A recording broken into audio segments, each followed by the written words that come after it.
نواب نے جان بوجھ کر حقیقت حال کو چھپایا کہ کہیں مجیدہ بیگم انصاف کے راستے کی دیوار نہ بن جائے۔ حیدر علی کبھی اپنی ماں کا حکم نہیں ٹالتا تھا، اس لیے اسے اندیشہ تھا کہ کہیں مجیدہ بیگم ٹیپو کی محبت میں مجبور ہو کر اس کے ارادوں کو زنجیر نہ پہنا دیں۔ نتیجتاً نواب نے مصلحت پسندی سے کام لیا اور اپنی بیوی سے رسمی گفتگو کرنے کے بعد فوجی چھاونی چلا گیا۔ مغل نوجوان اسد بیگ بھی اس کے ساتھ تھا۔ چھاونی میں زلزلہ سا آ گیا، نہ جشن فتح، نہ استقبالیہ، نہ کوئی اعلان، نہ کوئی جلوس۔ کیسی پراسرار آمد تھی! ہر سپاہی کی صورت ایک سوال بن کر رہ گئی تھی۔ شجاعت خان حیدر علی کو دیکھ کر حیرت زدہ سا رہ گیا۔ سرکار، آپ کسی اطلاع کے بغیر؟ جب ریاست کے منتظمین اپنے فرائض سے غافل ہو کر بندگان خدا کے حقوق کا خون کر ڈالیں تو پھر سربراہ کو ہی اپنی مملکت میں کسی جاسوس کی طرح داخل ہونا پڑتا ہے۔ میں سمجھ نہیں سکا سرکار۔ شجاعت خان کا چہرہ فق ہو گیا اور حیرت کی زبانی سے اس کی آنکھوں میں عجیب عجیب رنگ ابھر کر ڈھونڈنے لگے۔ چپ ہو جا لونڈی بچے، حیدر علی نے اپنے معتمد خاص کو ڈانٹتے ہوئے کہا۔ ٹیپو کو فوراً ہماری خدمت میں پیش کر۔ جب شجاعت خان اداس چہرے اور تھکے قدموں کے ساتھ والی میسور کے کمرے سے نکل کر جانے لگا تو حیدر علی نے پکار کر کہا، سید صاحب کی خدمت میں میرا سلام پیش کر دینا اور عرض کرنا کہ ایک خاص مقدمے میں ان کی گواہی درکار ہے۔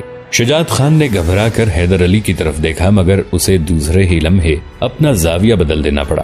والی میسور کے چہرے پر غیظ و غضب کی آگ بھڑک رہی تھی۔ شجاعت خان کے جاتے ہی حیدر علی نے اسد بیگ کو اپنے کمرے میں طلب کیا اور انتہائی نرم لہجے میں کہا، نوجوان، اب بتا کہ ٹیپو نے تیری پشت پر کوڑے کیوں مارے تھے؟ میں خود کو ایک اچھا شہسوار سمجھتا ہوں، اس لیے سالانہ گھڑ دوڑ کے مقابلے میں شریک ہوا تھا۔ اسد بیگ نے کسی جھجک کے بغیر کہا، میری شدید خواہش تھی کہ یہ مقابلہ جیتوں، مگر میسور کے شہزادے کو میری فتح گوارا نہیں تھی۔ جب میرا گھوڑا ٹیپو سلطان کے گھوڑے سے آگے نکلا تو یک بہ یک ولی عہد سلطنت کے ہاتھ کو جنبش ہوئی، پھر گھوڑے کے جسم پر پڑنے والی چابک میری پشت پر برسنے لگا۔ میں نے 2 چابک برداشت کر لی اور مقابلہ جاری رکھا، مگر تیسرے چابک نے میری پیٹھ پر تیسرا نشان بنا دیا تو میں نے اپنے گھوڑے کی لگامیں کھینچ لی اور مقابلے میں شریک ہونے والے شہسواروں کی صف سے نکل کر میدان کے ایک گوشے میں چپ چاپ کھڑا ہو گیا۔ کچھ دیر تک مقابلہ جاری رہا، بالآخر ٹیپو سلطان فاتح قرار پائے۔ بلا شبہ وہ بہت اچھے شہسوار ہیں، مگر میرے ہنر اور حوصلے کو زنجیر کیوں پہنائی گئی؟ کاش کھلی فضا میں امتحان ہوتا، مگر امتحان لینے والے سب کے سب جانبدار تھے۔ ساری دنیا شہزادے کو فتح کی مبارکباد دیتی رہی، لیکن کسی نے مجھ سے یہ نہیں پوچھا کہ تیری پشت خون سے رنگین کیوں ہے۔ بس اسی لمحے میرے خواب ریزہ ریزہ ہو گئے، پھر ان کے بہتے ہوئے لہو سے میری آنکھیں چپکنے لگیں اور سارے منظر دھواں ہو گئے۔ حیدر علی جو آفات و مصائب کے ہجوم میں مسکراتا رہتا تھا، اس وقت اس کے چہرے پر مجرمانہ اداسی پھیلی ہوئی تھی۔ وہ شدید اضطراب کے عالم میں ادھر ادھر ٹہل رہا تھا اور بار بار اس کی زبان سے ایک ہی جملہ ادا ہو رہا تھا، تیرا فیصلہ درست تھا نوجوان، کوئی بھی غیرت مند انسان اس فضا میں سانس نہیں لے سکتا، مگر میں تجھے اتنی بڑی بدگمانی کے ساتھ یہاں سے جانے نہیں دوں گا۔ پھر جب خدمتگار نے سید اکرام بخاری کے آنے کی اطلاع دی تو حیدر علی دیوانہ وار اپنے کمرے سے نکلا۔ سید صاحب کے عقب میں ٹیپو سلطان اور شجاعت خان بھی موجود تھے۔ والی میسور نے فوجی انداز میں سید صاحب کو سلام کیا، پھر احتراماً نصف قد تک جھک گیا۔ سید صاحب نے اپنی روایتی محبت کے ساتھ حیدر علی کے سر پر ہاتھ رکھ دیا، تجھ پر ہمیشہ اللہ کی رحمت سایہ فگن رہے۔ حیدر علی سیدھا ہوا تو ٹیپو سلطان نے چند قدم آگے بڑھ کر باپ کی خدمت میں ایک سپاہی کی حیثیت سے فوجی سلام کیا۔ حیدر علی نے سر کے اشارے سے جواب دیا اور منہ پھیر کر سید صاحب سے مخاطب ہوا، میں ہرگز آپ کو زحمت نہ دیتا، مگر اس مقدمے کا فیصلہ آپ کی گواہی کے بغیر ممکن بھی تو نہیں۔ یہ کہہ کر حیدر علی نے سید صاحب سے کمرے کے اندر تشریف لے چلنے کی درخواست کی۔ سید صاحب کے پیچھے والی میسور، پھر سلطان ٹیپو، پھر شجاعت خان کمرے میں داخل ہوئے۔ اسد بیگ نے ایک بزرگ کو سامنے پا کر ادب سے سلام کیا۔ ٹیپو سلطان نے مغل نوجوان کو دیکھا تو لرز کر رہ گیا۔ شجاعت خان بھی بدحواس نظر آنے لگا۔ سید صاحب کرسی پر تشریف فرما ہوئے تو نواب حیدر علی بھی برابر کی کرسی پر بیٹھ گیا اور ٹیپو سلطان کو اسد بیگ کے قریب کھڑا ہونے کا حکم دیا۔ پھر اسد بیگ کی طرف اشارہ کرتے ہوئے سید اکرام بخاری سے مخاطب ہوا، یہی وہ مدعی ہے جس نے آپ کے شاگرد ٹیپو کے خلاف میری عدالت میں دعویٰ دائر کیا ہے۔ سید صاحب نے بہت غور سے اسد بیگ کی طرف دیکھا اور بہت آہستہ لہجے میں فرمانے لگے، نوجوان، آخر ٹیپو نے کیا جرم کیا ہے؟ اسد بیگ نے اپنے ساتھ پیش آنے والے واقعے کی تفصیلات بیان کی تو سید صاحب کا روشن چہرہ بجھ کر رہ گیا۔ فرزند، تم نے مجھے بہت مایوس کیا۔ سید صاحب کی آواز میں بڑی خلش تھی، یہ کیسا ظلم ہے اور کیسی ناانصافی ہے؟ میں نے تو آج تک تمہیں ایسا کوئی سبق نہیں دیا۔ ٹیپو اس قدر غیرت مند اور حساس لڑکا تھا کہ اپنے استاد کے الفاظ کا ہلکا سا نشتر برداشت نہ کر سکا اور بے اختیار رونے لگا۔ وہ میری اضطراری غلطی تھی جس پر بعد میں مجھے شدید ندامت محسوس ہوئی۔ اس نوجوان کو میں نے بہت تلاش کیا تاکہ اس سے معافی مانگ کر اپنے جرم کی تلافی کر سکوں، مگر میں اپنی کوششوں میں کامیاب نہ ہو سکا۔ یہ شخص نہ جانے کہاں کھو گیا تھا۔ کھو نہیں گیا تھا، حیدر علی نے انتہائی تند و تیز لہجے میں ولی عہد سلطنت کو ڈانٹتے ہوئے کہا۔ تمہارے جبر و ستم کے خلاف احتجاج کرنے میرے پاس حیدر نگر گیا تھا۔ بابا محترم، میں اپنی اس غلطی پر بہت نادم ہوں۔ ٹیپو کے بہتے ہوئے آنسوؤں میں کچھ اور تیزی آ گئی تھی۔ میں نے اپنے استاد گرامی کو بھی آزار پہنچایا، آپ کو بھی اور اس نوجوان کو بھی۔ ندامت اور معافی سے کام نہیں چلے گا فرزند۔ حیدر علی کا لہجہ بدستور غضبناک تھا۔ آنکھ کے بدلے آنکھ، کان کے بدلے کان اور زخم کے بدلے زخم۔ ٹیپو سلطان بدحواس ہو کر باپ کی طرف دیکھنے لگا۔ اسی میدان میں ہزاروں انسانوں کے سامنے یہ نوجوان تمہاری پشت پر 3 درے مارے گا، بس یہی انصاف ہے، اس کے سوا کچھ نہیں۔ والی میسور نے فیصلہ سنا دیا تھا۔ ابھی حیدر علی کے الفاظ کی گونج باقی تھی کہ مغل نوجوان اسد بیگ پکار اٹھا۔ بس نواب بہادر، انصاف ہو چکا، میں نے شہزادے ٹیپو کو معاف کر دیا، اب ان کی طرف میرا کوئی حساب نہیں۔ تیرے معاف کرنے سے کچھ نہیں ہوتا، حیدر علی نے انتہائی تلخ لہجے میں کہا۔ انصاف کے اپنے تقاضے ہیں جنہیں بہرحال پورا ہونا ہے۔ آپ مدعی کی حیثیت کو نظر انداز نہیں کر سکتے نواب بہادر۔ اسد بیگ بڑی جرت اور استقامت کے ساتھ بول رہا تھا۔ اللہ نے قتل جیسے سنگین جرم میں بھی مدعی کو یہ اختیار دیا ہے کہ وہ چاہے تو جان کے بدلے جان طلب کرے یا خون بہا لے کر مجرم کو معاف کر دے۔ پھر یہ تو ایک عام سا جرم ہے۔ ایسے کھیل تو نوابوں اور شاہوں کی مملکت میں ہوتے ہی رہتے ہیں، کوئی آنکھ اٹھا کر بھی نہیں دیکھتا کہ ظالم کون ہے اور مظلوم کون۔ مگر آج اندازہ ہوا کہ حکومت میسور کوئی تماشا گاہ نہیں، وہاں عدالت بھی ہے اور منصف بھی۔ میں نواب حیدر علی خان بہادر کی عظمتوں کا سلام کرتا ہوں اور شہزادے ٹیپو کو بھی کہ انہیں اپنی غلطی کا احساس ہے۔ ایک 17-18 سالہ نوجوان نے والی میسور کو حیران کر دیا تھا۔ اتنی نو عمری میں اس قدر تحمل، تدبر اور وقار۔ حیدر علی کو یقین نہیں آ رہا تھا کہ اس کی مملکت میں ایک ایسا سپاہی بھی موجود ہے۔ نوجوان، تو نے مجھے شکست دے دی۔ حیدر علی کے لہجے میں اسد بیگ کے لیے احترام بھی تھا اور محبت بھی۔ آپ فاتح ہیں نواب بہادر، اور فاتح ہی رہیں گے۔ یہ کہتے کہتے اسد بیگ نے عقیدتاً سر جھکا لیا تھا۔ آپ نے میرے دل کو فتح کر لیا اور یہی بڑی فتح ہے۔ تیرا شکریہ نوجوان، مگر میرا انصاف ابھی باقی ہے۔ یہ کہہ کر حیدر علی نے تمام سپاہیوں کو فوجی چھاونی کے میدان میں جمع ہونے کا حکم دیا۔ سید اکرام بخاری، اسد بیگ اور شجاعت خان حیران نظروں سے حیدر علی کی طرف دیکھ رہے تھے۔ ان کی سمجھ میں نہیں آ رہا تھا کہ آخر والی میسور کیا چاہتا ہے۔ تھوڑی ہی دیر میں پورا میدان سپاہیوں سے بھر گیا۔ تھوڑے تھوڑے فاصلے سے نقیب کھڑے کر دیے گئے تاکہ وہ نواب کا پیغام آخری سپاہی تک پہنچا دیں۔ جب سارے انتظامات مکمل ہو گئے تو حیدر علی اپنی فوجیوں سے مخاطب ہوا۔ آج میں تمہیں یہ منظر دکھانا چاہتا ہوں کہ میری مملکت میں کوئی شخص بھی قانون سے بالا تر نہیں۔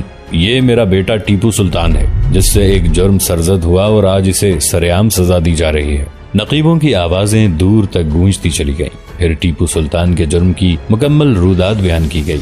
اس کے بعد حیدر علی نے اپنے ہاتھوں سے ولی عہد سلطنت کی پیٹھ پر 3 کوڑے لگائے۔ یہ تازیانے اتنی طاقت سے مارے گئے کہ ٹیپو کی پشت پر نشان ابھرا، اور وہ نشانات اسد بیگ کے جسم پر ابھرے ہوئے نشانات سے مختلف نہیں تھے۔ 13 سالہ ٹیپو کے منہ سے ہلکی سی چیخ بھی نہیں نکلی، مگر تکلیف برداشت کرتے کرتے اس کا چہرہ زرد ہو گیا تھا اور پورا بدن پسینے میں نہا گیا تھا۔ فوجی چھاونی کے میدان پر قبرستان جیسا سناٹا چھایا ہوا تھا۔ سزا کی تکمیل کے بعد تمام سپاہی اپنی اپنی بیرکوں کی طرف واپس جانے لگے اور بہت دیر تک صرف نقیبوں کی آوازیں گونجتی رہیں۔ انصاف، انصاف اور صرف انصاف۔ ٹیپو، آج تمہاری تربیت مکمل ہو گئی۔ سید صاحب بڑے عجیب لہجے میں اپنے شاگرد سے مخاطب تھے۔ اگر تم نے اس انصاف کو دل سے قبول کیا تو نجات پا جاؤ گے، ورنہ ساری زندگی بھٹکتے رہو گے اور پھر یوم حساب سر پر پہنچے گا۔ تم نے دیکھا کہ میں بھی مجبور تھا اور تمہارا باپ بھی، نہ وہ تمہیں سزا سے بچا سکا اور نہ میں۔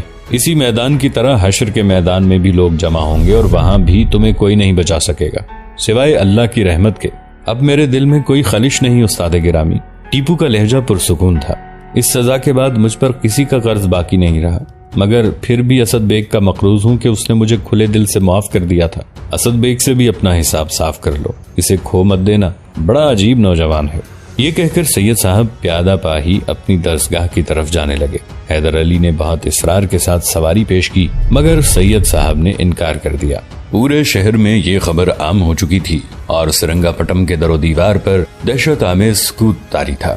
راجہ محل کے مکین آنکھوں ہی آنکھوں میں ایک دوسرے سے سوال کر رہے تھے کہ کیا نواب بہادر اولاد کا جرم بھی معاف نہیں کر سکتے، اور نواب حیدر علی ایک کمرے میں ٹیپو سلطان کے زخموں پر مرہم لگاتے ہوئے کہہ رہا تھا، جانے پدر تمہارے آئینہ جیسے جسم پر غلاظت لگ گئی تھی، میں نے اسے صاف کر دیا۔ والی میسور کی آنکھوں سے آنسو بہ رہے تھے۔ مجیدہ بیگم اور فاطمہ بیگم بھی بیٹے کے قریب کھڑی چپ چاپ رو رہی تھی۔ خود ہی زخم دیتا ہے اور خود ہی مرہم لگاتا ہے۔ پوتے کی پشت پر جمع ہوا خون دیکھ کر مجیدہ بیگم خاموش نہ رہ سکی۔ سزا دیتے وقت تیرا دل نہیں تڑپا، اب آنسو بہا رہا ہے۔ مجیدہ بیگم کا لہجہ بہت تلخ تھا۔ ام محترم حیدر علی نے پلٹ کر اپنی والدہ کی طرف دیکھا۔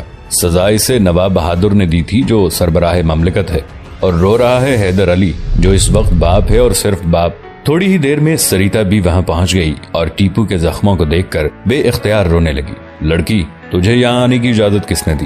حیدر علی نے غضبناک لہجے میں برہمن زادی سے سوال کیا۔ وہ انتہائی کوشش کے باوجود اپنی نفرت کو پوشیدہ نہ رکھ سکا۔ سریتا دیوی کو سکتہ سا ہو گیا۔ چند لمحوں تک وہ کسی بت کی طرح ساکت کھڑی رہی، پھر وہ لڑکھڑاتی زبان کے ساتھ بمشکل اپنا مدعا بیان کر سکی۔ مہاراج، کیا میں اس گھر کی فرد نہیں ہوں، اور کیا مجھے کنور کے دکھوں میں شریک ہونے کا کوئی حق نہیں ہے؟ سریتا کے لفظوں میں دل کا درد شامل تھا۔ اس سے پہلے تو مجھے اجازت لینے کی ضرورت محسوس نہیں ہوئی، پھر آج یہ تبدیلی کیوں؟ کیا آج مجھ سے کوئی گناہ سرزد ہو گیا ہے مہاراج؟ سریتا کی حالت غیر ہوتی جا رہی تھی۔ اب اس گھر سے تیرا کوئی تعلق نہیں۔ حیدر علی نے تمام مصلحتوں کو بالائے طاق رکھ دیا تھا اور ایک لمحہ ضائع کیے بغیر ٹیپو اور سریتا کے درمیان ہمیشہ کے لیے ایک آہنی دیوار کھینچ دینا چاہتا تھا۔ آئندہ کبھی ادھر کا رخ نہ کرنا، ہم سے تیرا کوئی رشتہ نہیں ہے۔ سریتا کچھ دیر کے لیے خاموش کھڑی رہی مگر اس کے چہرے کے تاثرات دیکھ کر حیدر علی کو محسوس ہو رہا تھا کہ جیسے برہمن زادی کی روح پگھل رہی ہے۔ پھر آہستہ آہستہ اس کے ہونٹوں کو جنبش ہوئی۔ اتنی محبت دی کیوں تھی کہ آج بھکاری کی طرح ٹھکرا دیا؟ شاہوں کے کھیل بھی عجیب ہوتے ہیں۔ خوش ہوئے تو مسند وزارت بخش دی، ناراض ہوئے تو پسے دیوارے زندہ ڈال دیا، اس کے جسم سے مقتل سجا دیا۔ نواب حیدر علی سریتا کی گفتگو سن کر حیران رہ گیا۔ 1.5 سال کے مختصر سے عرصے میں وہ بہت بدل گئی تھی۔ شاید یہ سید صاحب کی تعلیم و تربیت کا نتیجہ ہے۔ وہ دل ہی دل میں سوچ رہا تھا کہ دوبارہ سریتا کی آواز ابھری۔ میں جا رہی ہوں مہاراج، مگر اس گھرانے سے میرا رشتہ کبھی نہیں ٹوٹے گا۔ آپ تاج و تخت والے ہیں، اس لیے رشتوں کے توڑنے پر پورا اختیار رکھتے ہیں، مگر ہم اہل دل اور غریب لوگ ہیں، اگر رشتہ توڑنا بھی چاہیں تو نہیں توڑ سکتے۔ یہ کہہ کر سریتا دیوی چند قدم آگے بڑھی اور ٹیپو کے قریب پہنچ کر رک گئی۔ کنور، میں جا رہی ہوں، مگر تم اپنا بہت خیال رکھنا۔ سریتا کے ہونٹوں سے محبت کا سمندر ابل رہا تھا۔ یہ زمین تمہارے دشمنوں سے بھری ہوئی ہے، اپنے سائے سے بھی ہوشیار رہنا، اللہ تمہاری حفاظت کرے۔ یہ کہہ کر سریتا دیوی تیز قدموں سے باہر چلی آئی۔ اس نے ایک بار بھی پیچھے مڑ کر نہیں دیکھا۔ ٹیپو کو پہلی بار برہمن زادی کے لیے اپنے دل میں ایک عجیب سی خلش کا احساس ہوا۔ اسے اپنے باپ کا رویہ گراں گزرا تھا مگر وہ احترام کے پیش نظر خاموش رہا۔ بیٹے، تمہیں اس معصوم لڑکی کے ساتھ ایسا جارحانہ سلوک نہیں کرنا چاہیے تھا، مجیدہ بیگم نے احتجاج کرتے ہوئے کہا۔ آپ نے محسوس نہیں کیا مادر گرامی، ٹیپو کو دیکھ کر اس کا کیا حال ہو گیا تھا؟ حیدر علی کے لہجے کی تلخی بدستور تھی۔ اس کی آنکھوں کے آنسو آپ سب کے آنسوں سے مقدار میں زیادہ تھے۔ آخر یہ کیا ہے؟ برسوں کی رفاقت کا نتیجہ، نواب کی والدہ نے معصومانہ انداز میں جواب دیا۔ آپ ان آنسوں کی حقیقت نہیں جانتی۔ حیدر علی نے مجیدہ بیگم کی وکالت کو اب مسترد کر دیا۔ براہ کرم آئندہ مجھے اس سلسلے میں پریشان نہ کیا جائے۔ آپ کو کیا معلوم کہ کیسا طوفان ولی عہد سلطنت کے تعاقب میں ہے۔ دوسرے دن حیدر علی نے کئی احکام جاری کیے۔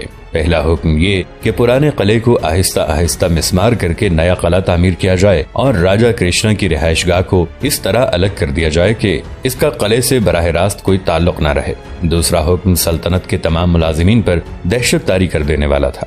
حیدر علی نے ان تمام افراد کو برطرف کر دیا تھا جو سالانہ گھڑ دوڑ کے منتظمین تھے اور جنہوں نے ٹیپو کے جرم کی پردہ پوشی کی تھی۔ تیسرا حکم شجاعت خان کے لیے تھا۔ تو 6 ماہ کے لیے میری نظروں سے دور ہو جا۔ یہ کم سے کم سزا اس لیے ہے کہ تو نے بہرحال ٹیپو کو سمجھانے کی کوشش کی تھی، مگر تیرا بڑا گناہ یہ ہے کہ تو نے مجھے بے خبر رکھا۔ چوتھا حکم پنڈت موہن داس کے لیے تھا۔ حیدر علی نے سری رنگ ناتھ کے مندر کے بڑے پجاری کو خلوت میں طلب کرتے ہوئے کہا تھا، پنڈت، تو اپنی بیٹی اور ماں کو لے کر آج ہی اپنے آبائی مکان میں منتقل ہو جا۔ اور جس قدر جلدی ممکن ہو سریتا کی شادی کر دے. میں یہ سب کچھ اپنی آنکھوں سے دیکھنا چاہتا ہوں. نواب بہادر. پنڈت موہن داس سر سے پاؤں تک مجسم سوال بن کر رہ گیا تھا. مجھ سے میرے احکام کی تفصیل مت پوچھ. غیرت مند انسان ہے, پریشان ہو جائے گا. اس لیے جو کچھ کہا جا رہا ہے اس پر خاموشی سے عمل کر, وقت بہت کم ہے. پنڈت موہن داس راج محل سے باہر نکلا تو اس کے چہرے پر ہوائیاں اڑ رہی تھیں. سریتا اسی روز اپنے کچے مکان میں منتقل ہو گئی, مگر جاتے جاتے والی میسور سے اتنا ضرور کہہ گئی, مہاراج آسمان کے فاصلے بھی میرے لیے کوئی حقیقت نہیں رکھتے. بڑا بلیغ اور گہرا اشارہ تھا. نواب حیدر علی ایک 15 سالہ لڑکی کے دعوے کا جواب نہ دے سکا, مگر دل ہی دل میں پیچ و تاب کھا کر رہ گیا. جب میں شادی ہی نہیں کرنا چاہتی تو پھر اس وضاحت کی کیا ضرورت ہے کہ فلاں گھرانہ معزز ہے اور فلاں خاندان محترم. پنڈت موہن داس نے بیٹی کے سامنے ہاتھ جوڑ دیے. میں نے نواب بہادر سے وعدہ کیا ہے, میری لاج رکھ لے سریتا. نواب بہادر کون ہوتے ہیں میری زندگی کا سودا کرنے والے؟ سریتا کے دلکش چہرے پر شدید غصے کے آثار نمایاں تھے. ہر بیٹی کو ایک نہ ایک دن تو رخصت ہونا ہی پڑتا ہے. پنڈت موہن داس جھکا جا رہا تھا. مگر میری رخصتی کا وقت ابھی نہیں آیا. نرم و نازک لڑکی دیکھتے ہی دیکھتے چٹان بن گئی تھی. جب وقت آئے گا تو اس شان سے رخصت ہوں گی کہ دنیا والے دیکھتے رہ جائیں گے. آخر موہن داس نے بیٹی کے پیروں پر سر رکھ دیا. پتا جی, میں کس سے شادی کروں؟ جتنے بھی رشتے آئے ہیں وہ سب کے سب ہندو ہیں. یک بیک سریتا کے ہونٹوں پر بڑی عجیب سی مسکراہٹ ابھر آئی تھی. کیا تو ہندو نہیں ہے؟ موہن داس پاگلوں کی طرح بیٹی کا چہرہ دیکھنے لگا. ہاں, میں ہندو نہیں ہوں, سریتا نے بے جھجک ہو کر کہا. پھر کون ہے؟ خوف رسوائی سے موہن داس رونے لگا. ابھی تو میں خود بھی نہیں جانتی کہ میں کون ہوں. سریتا نے آسمان کی طرف دیکھتے ہوئے کہا. ہاں, وقت آنے پر سب کو پتا چل جائے گا کہ میں کون ہوں. سریتا دیوی کے اس اعتراف نے کہ اب وہ ہندو نہیں ہے پنڈت موہن داس پر عجیب سی ہیجانی کیفیت طاری کر دی تھی. وہ بار بار وحشیانہ انداز میں بیٹی سے پوچھ رہا تھا, تو نے اپنا دھرم کہاں بیچ ڈالا؟ اگر تو ہندو نہیں ہے تو پھر تیرا نیا دھرم کیا ہے؟ میرے دھرم کو یہاں سمجھنے والا کوئی نہیں. سریتا انتہائی مطمئن لہجے میں جواب دے رہی تھی. پھر میں کسی کو کیسے بتاؤں کہ میرا دھرم کیا ہے؟ یکا یک موہن داس پاگلوں کی طرح چیخنے لگا. تو خود بھی تماشا بنے گی اور مجھے بھی ساری قوم کے سامنے رسوا کر دے گی. اگر یہ بات دروازے سے باہر چلی جائے تو لوگ کیا کہیں گے؟ موہن داس جیسے گیانی اور بھگت کی بیٹی ناستک منکر خدا ہو گئی ہے. پھر تو ہی بتا میں کہاں ٹھہروں؟ کیا میرے پیروں کو چھونے والے خود مجھے نیچ نہیں بنا دیں گے؟ کسی کو یہ بتانے کی کیا ضرورت ہے کہ میں ہندو نہیں رہی ہوں. نو عمر سریتا نے اپنے تجربہ کار باپ کو مشورہ دیتے ہوئے کہا. آپ اپنی زبان کھولیں گے تو بات دروازے سے باہر جائے گی, ہونٹ سی لیں گے تو بات بھی سینے کی گہرائیوں میں دفن ہو جائے گی. پھر آپ کے قدموں کو چھونے والے ہزاروں ہندو کس بنیاد پر بڑے پجاری سے سوال کریں گے؟ مگر میں نواب بہادر کو کیا جواب دوں گا؟ موہن داس نے اپنی مجبوری بیان کرتے ہوئے کہا. وہ چاہتے ہیں کہ جلد از جلد تیری شادی ہو جائے. نواب بہادر کا میری شادی سے کیا تعلق ہے؟ سریتا کے لہجے میں بڑی بے باکی تھی. انہیں کوئی حق نہیں پہنچتا کہ وہ اپنی رعایا کے ذاتی معاملات میں بیجا مداخلت کریں. بابا, ہاں, انہیں یہ اختیار حاصل تھا کہ وہ ہمیں اپنے خوبصورت محل سے نکال کر ہماری جھونپڑی تک پہنچا دیں. سو نواب بہادر نے اپنا وہ اختیار استعمال کیا ہے. اب انہیں ہم سے کیا شکایت ہے؟ سریتا اس قدر ذہانت کی باتیں کر رہی تھی کہ حیرت کی زیادتی سے پنڈت موہن داس کا منہ کھلا کا کھلا رہ گیا. ہاں, ان کا ایک اختیار ابھی باقی ہے. مختصر سے وقفہ سکوت کے بعد سریتا دیوی دوبارہ اپنے باپ سے مخاطب ہوئی. وہ ہمیں اپنی مملکت سے بھی نکل جانے کا حکم دے سکتے ہیں. اگر کبھی ایسا ہوا تو میں نواب بہادر سے رحم کی بھیک نہیں مانگوں گی. خوشی خوشی اپنا گھر بھی چھوڑ دوں گی اور اپنی دھرتی بھی, کیونکہ ساری زمین اللہ کی ہے اور مجھے کہیں بھی پناہ دے دے گا. سریتا کی زبان سے اللہ کا لفظ سن کر پنڈت موہن داس کو سکتا سا ہو گیا.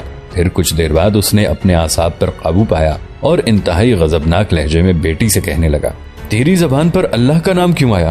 یہ لفظ تو صرف مسلمانوں کے لیے مخصوص ہے. اس زمین پر بسنے والے ہر شخص کو اللہ ہی کا نام لینا چاہیے, کیونکہ وہی زمین و آسمان کا مالک ہے اور ہم سب کا پیدا کرنے والا ہے. سریتا نے باپ کے غصے کا کوئی تاثر قبول نہیں کیا تھا اور وہ ہر قسم کے دباؤ سے بے نیاز ہو کر اپنے دل کی بات بتا رہی تھی. تیری زبان پر برہما اور ایشور کا نام کیوں نہیں آیا؟ ہمارے نزدیک وہی اس کائنات کا خالق ہے. بات کرتے وقت پنڈت موہن داس کے لہجے میں وہی برہمی تھی. پتا جی, اب مجھے ان لفظوں سے اجنبیت محسوس ہوتی ہے اور اللہ کا نام اچھا لگتا ہے. سریتا دیوی اس قدر اطمینان سے گفتگو کر رہی تھی جیسے مذہبی عقائد کے بجائے عام گھریلو باتیں زہر بحث ہوں.